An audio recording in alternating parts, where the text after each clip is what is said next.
Salut tout le monde, j'espère que vous allez bien au lendemain de cette incroyable victoire du Canadien de Montréal par la marque de 4-3 contre les Columbus Blue Jackets. Quel match de hockey, ça a été tellement le fun. C'était le deuxième plus beau match de hockey à regarder cette année après, bien entendu, celui-là des Maple Leafs de Toronto. Il y a eu quelques longueurs durant le dernier match, mais vraiment, dans l'ensemble, on a eu droit à de l'excellent jeu de hockey. C'était tellement le fun à regarder, c'était tellement plaisant. Nos meilleurs joueurs ont été nos meilleurs joueurs. Et si vous êtes nouveau, je vous invite à vous abonner. C'est le bouton rouge au bas de l'écran. Si c'est gratuit, ça fait plaisir. Laisse-moi un like également. Ça m'aide à grossir sur YouTube. Mais ouais, passons dans le vif du sujet. Nos meilleurs joueurs ont été les meilleurs joueurs. Par meilleurs joueurs, j'entends Cole Caulfield et Nick Suzuki qui ont connu probablement leur meilleur match de la saison.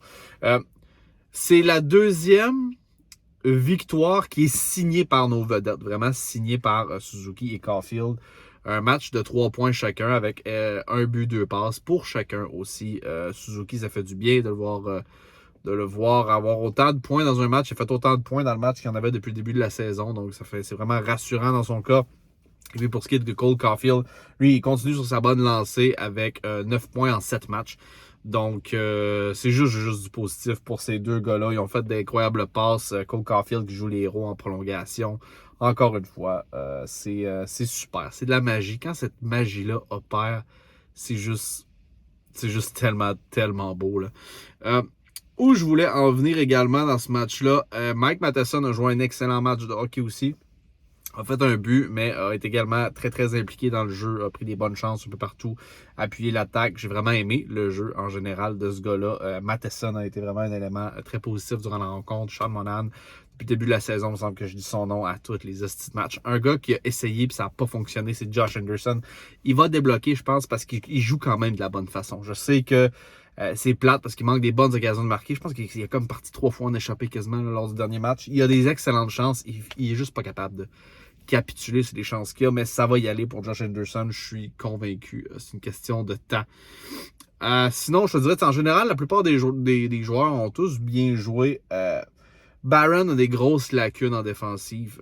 C'est assez intense, mais bon, je pense qu'on va être obligé de vivre avec les lacunes défensives de Barron. Ça devient une évidence pour ce qu'il peut nous apporter en attaque, sauf que j'espère qu'il ne nous coûtera pas trop cher. Trop longtemps là, pour ce qui est de la défensive. J'espère vraiment qu'il va prendre du galon et il va s'améliorer parce que honnêtement, des fois, ça fait dur en esti. Puis ça coûte des buts. Fait que c'est ça qui est un petit peu dommage quelquefois. Sinon, l'autre point que je trouve un petit peu négatif, c'est pour ma part, là, je sais qu'il y a des gens qui sont peut-être pas contents ou peut-être pas d'accord, mais je ne traite pas tant sur le travail de Juraj Slafkovský. Laisse-moi finir. Je trouve qu'offensivement, il est moyennement bien impliqué. Je trouve que il est capable de tricoter en zone adverse. Il est capable de tricoter, il est capable de déjouer du monde, il est capable de jouer homme pour homme aussi, chose que j'apprécie de plus en plus dans son jeu également. Sauf qu'il est hyper nerveux avec la rondelle, puis ce que je déteste, c'est que il fait des erreurs tellement connes d'inattention et de revirement. Quand c'est en zone offensive, regarde, ça arrive, c'est pas grave. Mais quand c'est en zone défensive, ça fait mal. Ça fait mal, puis ça fait peur. Puis lors du dernier match, là, il y a eu une séquence, je me rappelle, en troisième période. Il restait comme 6-7 minutes à jouer, peut-être 5. Je me suis levé, man, de mon couch comme 2-3 fois à crier à tue-tête après parce qu'il a repogné la puck, faisait un revirement, il était capable de rattraper la puck, refaisait un revirement, il a repogné la puck, refait un autre revirement. J'étais en train de virer fou avec Juraj, man. Sérieusement, on aurait dit une poule pas de tête en zone défensive, puis il essaye des passes vraiment imbéciles qu'il ne devrait pas essayer pour vrai. Mais bon, c'est un des rares points négatifs que j'ai à dire parce que, tu sais, que le gars contribue pas offensivement ou, tu sais, ça me dérange pas. Ou qu'en finesse, c'est plus compliqué, ça me dérange pas non plus. Mais, tu sais, faut que tu sois un minimum responsable défensivement. Puis je le sais, il a 19 ans, il est jeune, il va en faire d'autres, des erreurs, c'est normal. Mais c'est vraiment un point qui m'a irrité en fin de rencontre. Je sais pas si je l'aurais fait jouer dans des circonstances-là, quand tu as un match aussi tight, puis tu crées autant de revirements en zone défensive. Bref, une chance que je suis pas coach de la Ligue nationale de hockey, parce que moi, je vous le dis, Juraj, à 5 minutes de la troisième, il aurait benché. C'est plate, mais ça aurait été ça. Sinon, ben, je trouve que cette victoire-là démontre qu'on a beaucoup de caractère, démontre qu'on a énormément de caractère, et ça fait du bien à voir. Quand je dis ça, je dis surtout que c'est vraiment plaisant de voir que l'équipe perd par 3 à 3-1.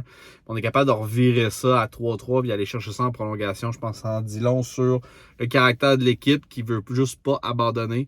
C'est un peu ça qu'il disait aussi. Je me rappelle pas qui. C'était-tu Jake Evans qui avait fait un speed, qui a fait une entrevue. Non, je pense que c'est Cole Caulfield qui a fait une entrevue de fin de match puis qui a dit que Martin Saint-Louis a flippé à switch entre la 1 puis la 2 ou la 2 puis la 3 là, pour dire que ça avait pas de bon sens puis il fallait mieux jouer. C'est pareil que ça s'est parlé dans le blanc des yeux puis ça a vraiment tout changé.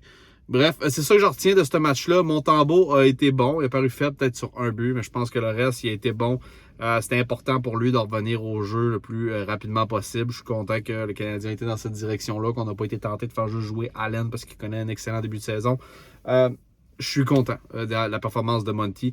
Je pense encore qu'on n'a pas de meilleure solution viable à moyen et long terme chez Canadien de Montréal que Montembeault. Donc, il faut continuer à lui donner des départs parce que Monty va s'améliorer au fur et à mesure que la saison va avancer. J'en suis convaincu.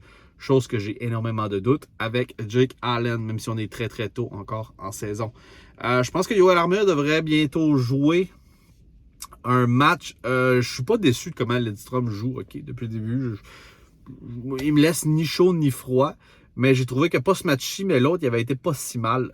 Pour de vrai, je trouve que Lidstrom, il joue une genre de game honnête présentement, puis c'est pas si pire que ça.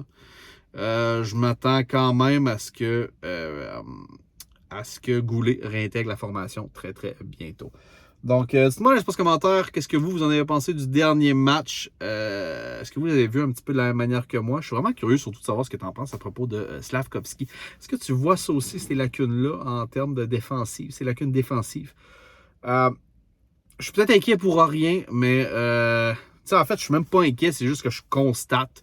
Je fais juste un constat. Je constate que c'est difficile pour lui en zone défensive et puis il a l'air très très nerveux sur la patinoire.